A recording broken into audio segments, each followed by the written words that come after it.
Hola, buenas, ¿qué tal?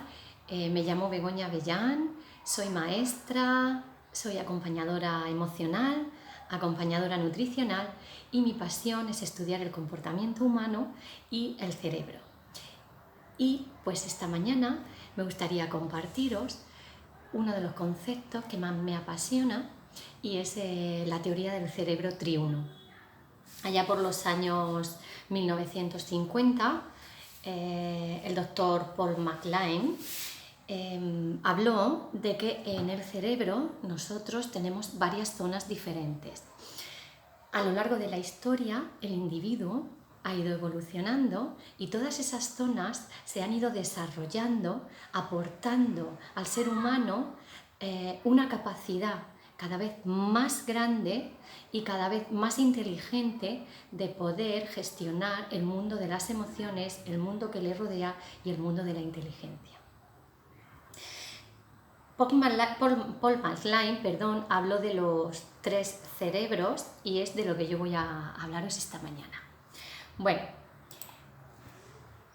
en sus orígenes, el ser humano poseía el cerebro reptil. Es un cerebro que tenemos en la parte más baja de nuestro cráneo y en él el cerebro reptil se remonta a más de 200 millones de años. Gran parte de nuestro comportamiento humano hoy día se origina en ese cerebro.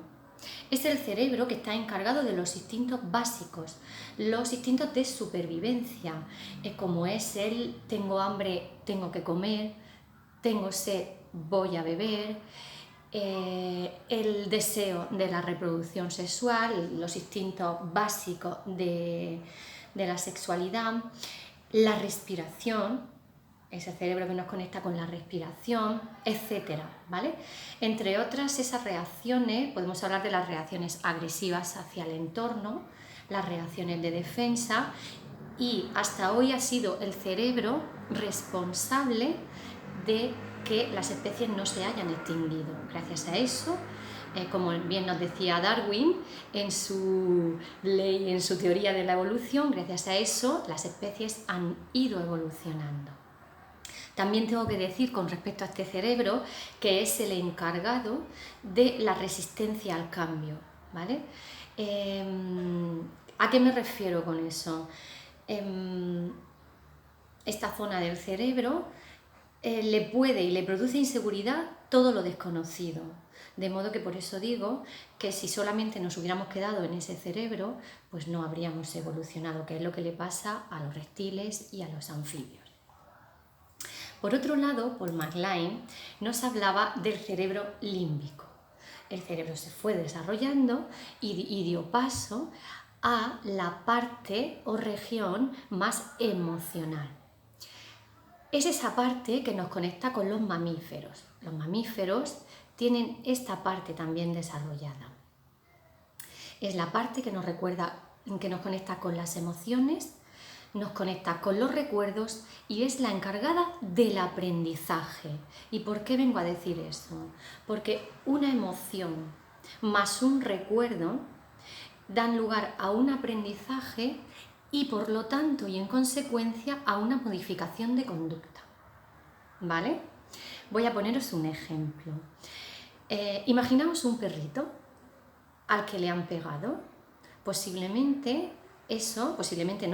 Ciertamente eso le ha ocasionado una emoción de miedo, de inseguridad, de angustia, le ha ocasionado un recuerdo y ha aprendido ese perrito que al día siguiente a esa persona, incluso a personas que se le parezcan o que tengan la misma estatura o el mismo tono de voz, pues no acercarse. De modo que ha adquirido un aprendizaje, ¿vale? Ese aprendizaje es lo que podemos llamar a modificación de conductas. Voy a poner otro ejemplo. Una persona que está con depresión está muy conectada a esa parte límbica, porque está conectada única y exclusivamente a la emoción ha olvidado su parte de cerebro reptil, que ese es el que se encarga de, como hemos dicho antes, de las reacciones básicas y las necesidades básicas. Por eso muchas personas con depresión pues tienden a adelgazar, se le olvida beber, se le inhibe bastante el deseo sexual, no tiene ganas de hacer deporte, ¿vale? Y tampoco está en el tercer cerebro, que ya hablaré más adelante, que es el neocortes. ¿Qué ocurre? Pues podríamos decir que una persona con depresión está focalizada mayormente en esta parte del cerebro. Esta es la parte donde se encuentran las penas, las alegrías, los miedos, las angustias, las tristezas, y lógicamente si no se saben gestionar de una forma adecuada, pues entonces lo que vamos a dar lugar es pues a enfermedades como la depresión o las ansiedades o otro tipo de enfermedades o trastornos mentales, ¿vale? En esta parte del cerebro también nos encontramos una región que se llama amígdala, que es aquella zona encargada de detectar un peligro y o bien emitir una respuesta agresiva o salir corriendo. A esto le podemos llamar secuestro amigdalar, ¿vale? Pero de eso hablaré otro día. Ahora voy a compartiros la tercera parte del cerebro de la que hablaba Paul MacLean. Estamos hablando del cerebro racional.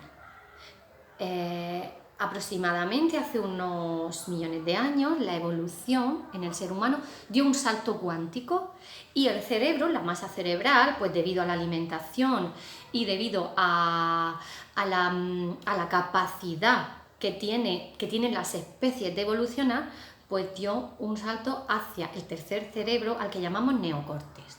Este es el cerebro de la razón. Este es el cerebro que nos diferencia del resto de los seres vivos de la Tierra. ¿Por qué?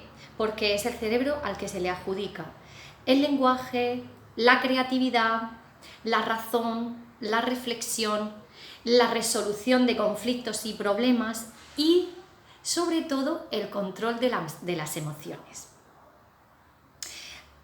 En este tercer cerebro, por así decirlo, podemos decir que nuestra vida emocional pasa a una tercera dimensión, y es la dimensión que está relacionada con el altruismo, con la venganza, con el arte, con la moral, que es lo que nos diferencia de los mamíferos. ¿Por qué es tan importante un buen desarrollo en la inteligencia emocional? Pues muy sencillo, porque el ser humano necesitamos de los tres cerebros. Los tres cerebros son importantes para nuestra supervivencia y para nuestro crecimiento personal. La gestión de los tres cerebros unidos, sacando de cada uno de ellos la máxima potencialidad y el máximo rendimiento, es la característica de las personas con un alto nivel en inteligencia emocional. ¿Y por qué vengo a decir esto? Porque cuando nosotros conectamos estos tres cerebros, estamos conectando con nuestro corazón. Por último, me gustaría compartirles lo importante que es la nutrición en el desarrollo de una persona con inteligencia emocional. Se ha descubierto que no solamente tenemos neuroconectores de serotonina en el cerebro, sino que también los tenemos en el estómago. Una nutrición rica en alimentos vivos, como yo digo, frutas y verduras, es una nutrición, y omegas, es una nutrición que va a aportar a nuestro cerebro una mayor plasticidad y una mayor lucidez a la hora de gestionar nuestras emociones y de tomar decisiones acertadas.